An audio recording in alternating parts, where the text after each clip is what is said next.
ஒரு 5 வருஷம் முன்னால கட்டம் சரியில்ல, துண்டு சீட்டு வச்சு படிக்கிறாங்க அப்படியெல்லாம் பேச்சு இருந்தது. ஆனா நேத்து நைட்டு வந்து ஒரு ஒரு 15 செகண்ட்ஸ் ஒரு வீடியோ கிளிப் மட்டும்தான். அது கிட்டத்தட்ட ரொம்ப ஒரு ரொம்ப வைரலா போயிருக்கும் அப்படின்னு நினைக்கிறேன். நானே அதை பார்த்து கிட்டத்தட்ட 100 தடவை அந்த வீடியோ கிளிப்பை பார்த்துருப்பேன். முடிஞ்சிருச்சு அப்படின்னு சொல்லிட்டு போனாரு.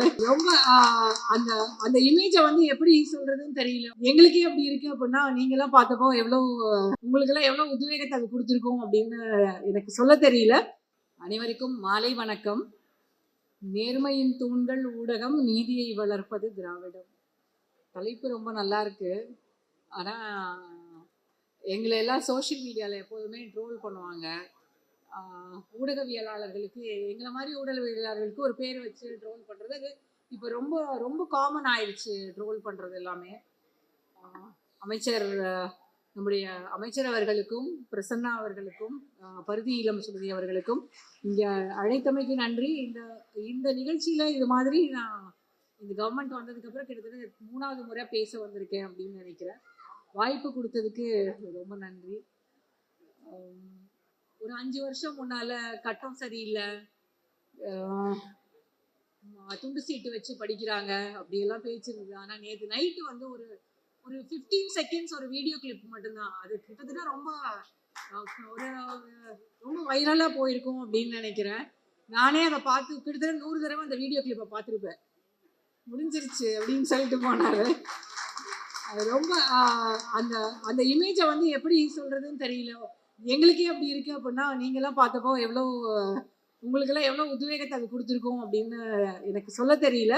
பட் இந்த 5 வருஷம் வந்து ஒரு ஒரு பெரிய மாற்றத்தை அவர் மேலே இருந்த இமேஜ், சிஎம் வந்து எப்படி எல்லாரும் பார்த்தாங்க, இதுக்கு முன்னால் எப்படி புரிஞ்சுக்கிட்டாங்க அப்படின்றது அவருடைய செயலாலையும் இத்தனை வருஷம் அவருடைய நடவடிக்கைகளாலையும் எல்லாத்தையும் மாற்றிருக்காரு அப்படின்னு தான் நான் புரிஞ்சுக்கிறேன்.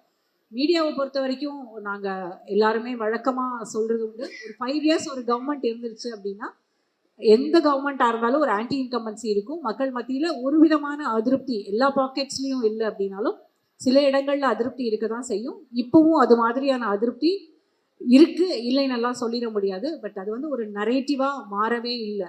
அதுக்கு காரணம் இப்போ வந்திருக்கக்கூடிய திட்டங்கள், செயல்பாடு எல்லாமே சேர்ந்து தான் அப்படின்னு தான் சொல்லணும். சமீபத்தில் தமிழ்நாடு முழுக்க நிறைய இடங்களுக்கு போயிட்டு வந்தப்போ அந்த தமிழ்நாடோட குரோத்தை வந்து ரொம்ப கண்டிப்பாக எல்லா இடத்துலையும் சொல்லி தான் ஆகணும்.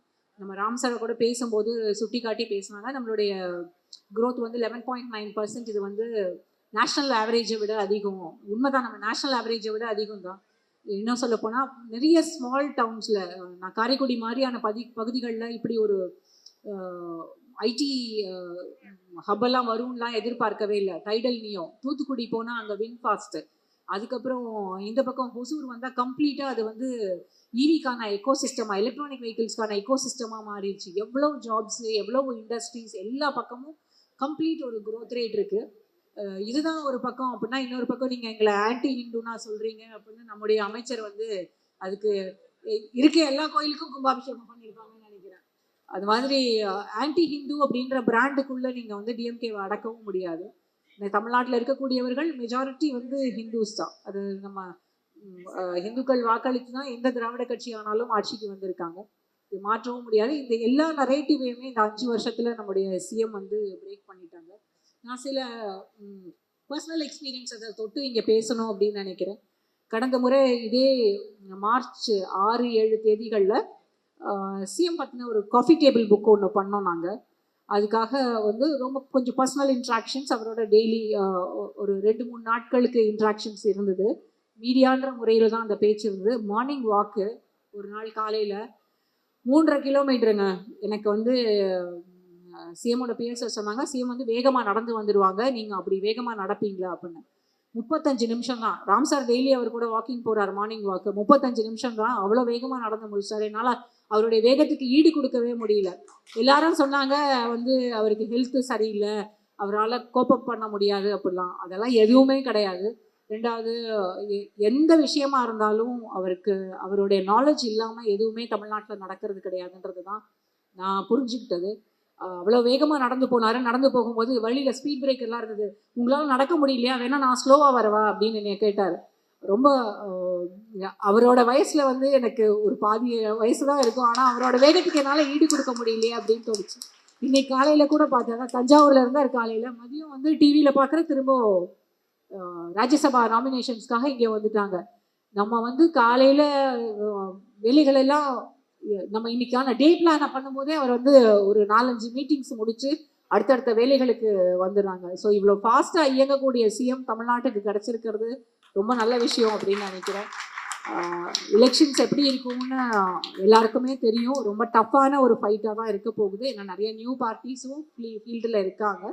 ஆனால் எல்லாரும் புதுசாக நிறையா விஷயங்களை பேசும்போது சாலிடாக கிரவுண்டில் நிற்கக்கூடியது திமுக கூட்டணின்றதும் தெரியுது. ஒரு 21 கட்சிகளை ஒன்றா சேர்த்து ஒரு கூட்டணியில் வச்சு, அதுவும் இத்தனை ஆண்டுகள் கிட்டத்தட்ட 6-7 தேர்தல்களால் ஒன்றா சேர்த்து இழுத்துட்டு வர முடியும் அப்படின்றது ஒரு பெரிய விஷயம். அது அந்த நேற்று இருந்த அந்த 50 செகண்ட்ஸ் வீடியோ மட்டுமே அதுக்கான பதில். எல்லாத்தையும் முடிச்சிட முடியும், எல்லாத்தையும் சாதிச்சிட முடியுன்றதுக்கு. ஸோ அதெல்லாம் உங்களுக்கு ஒரு பெரிய உத்வேகத்தை கொடுக்கும் அப்படின்னு நினைக்கிறேன். இந்த எலெக்ஷன்ஸ் வந்து உங்களுக்கான ஒரு எலெக்ஷனாக மாறுறதுக்கு என்னுடைய வாழ்த்துக்கள். தேங்க்யூ.